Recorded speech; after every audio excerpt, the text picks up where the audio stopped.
We met. I was a first-year life insurance agent in Cambridge, and Kathleen was a senior in college in Rhode Island. And the Cambridge office that I worked with used to have an annual picnic and softball game against the Rhode Island office, where Kathleen's mother was the manager. My mother would make us go to all these functions, and so we were at the we were at the baseball game, and I got there and I was not in a good mood because I really didn't want to go, and I had just broken up with my boyfriend, and Tony was up to bat. And I said to my mom, "Who's that guy?" And she said, "Oh, we're not all that boring anymore, are we?"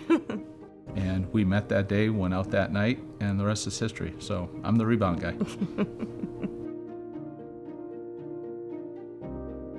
Tony told me he was diabetic when we were on our second date. We were at a fairground and with games and toy, the rides and all that.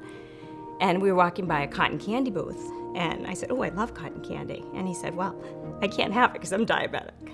When Tony told me he was diabetic, it didn't make a difference to me. I knew.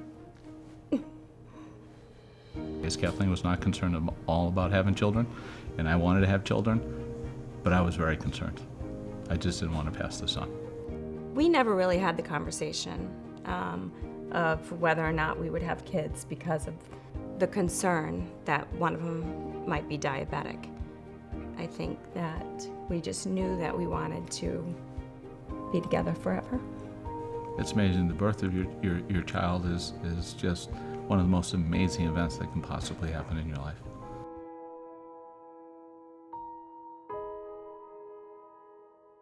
Anthony was 19 months old when he was diagnosed. It was a Sunday. Kathleen was away on a trip. She was flying back that night. And when I woke up that morning, AJ had been sick for a couple of days. And but that morning, there was just something that was not right.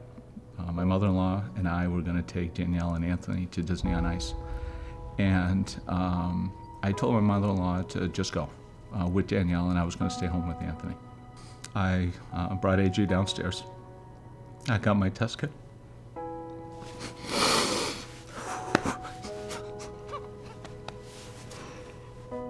I sat with him and I took a picture. For some reason, I just took a picture.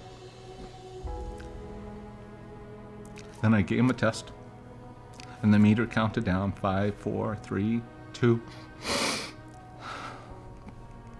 I was traveling for the weekend, and I was a stay-at-home mom, and I never left my kids. And I was trying to get a hold of somebody.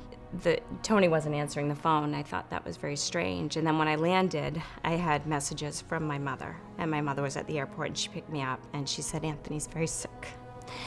So I think it was instantaneous for us that we just knew that we were going to do everything to protect Anthony, to take care of him.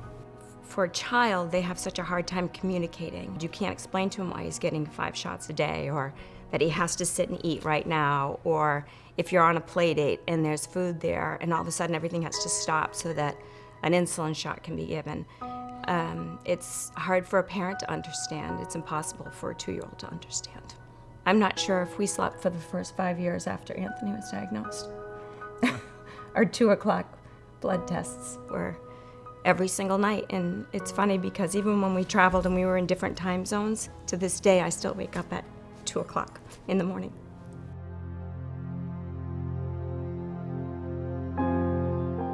I waited about a week before I told my mom that I was having symptoms.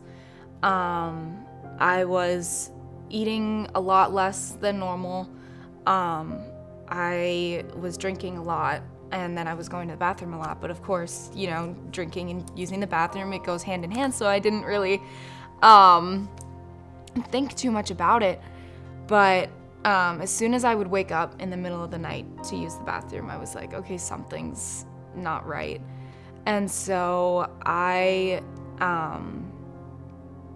told my mom when I got home from school one day, I was like, I need to take a blood test. She was diagnosed just this past year, and so, oh God. She went into the doctor. She was still in high school at the time. She came back to school that day, and she was diagnosed, and I saw her in the hallway. And we didn't say anything to each other, so I just kind of looked at her, and she just nodded. And I knew. And it was definitely a rough day at school. My brother is very, very strong, and he has always been amazing with his type 1. But I think just like kind of seeing me now having to go through it was a lot for him. And it broke my heart. Well, for Danielle's diagnosis, there she is. She's 19 years old. She's graduating high school, and she's a few months away from becoming a freshman at a college that's a 7-hour drive away from home. And as a parent, you're thinking, you always want to protect your children. You've done the best that you can. And one of the biggest things that you need to do is to be able to let go, to let them live their lives. And now you're months away from letting go and letting your daughter be 7 hours away to deal with a disease that she's aware of but doesn't know how to care for herself. And that's terrifying.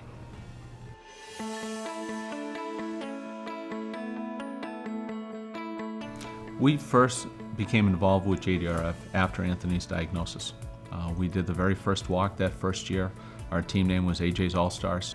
Definitely one of the highlights of my years when I was younger. We have a picture of me with like a little face painting on, and Anthony's like super excited. It's an amazing support system that they have. And when you're in a room with other moms who have children with diabetes, It's an important community to be a part of. it was very important for us to never have Anthony or Danielle feel like they couldn't do something because they were type 1 diabetic. Most kids, when your eyelash falls out, you make a wish. Birthday candles, you make a wish. Shooting star, you see a wish. A regular kid's like I want a new phone, I want a new car, I want this, I want that.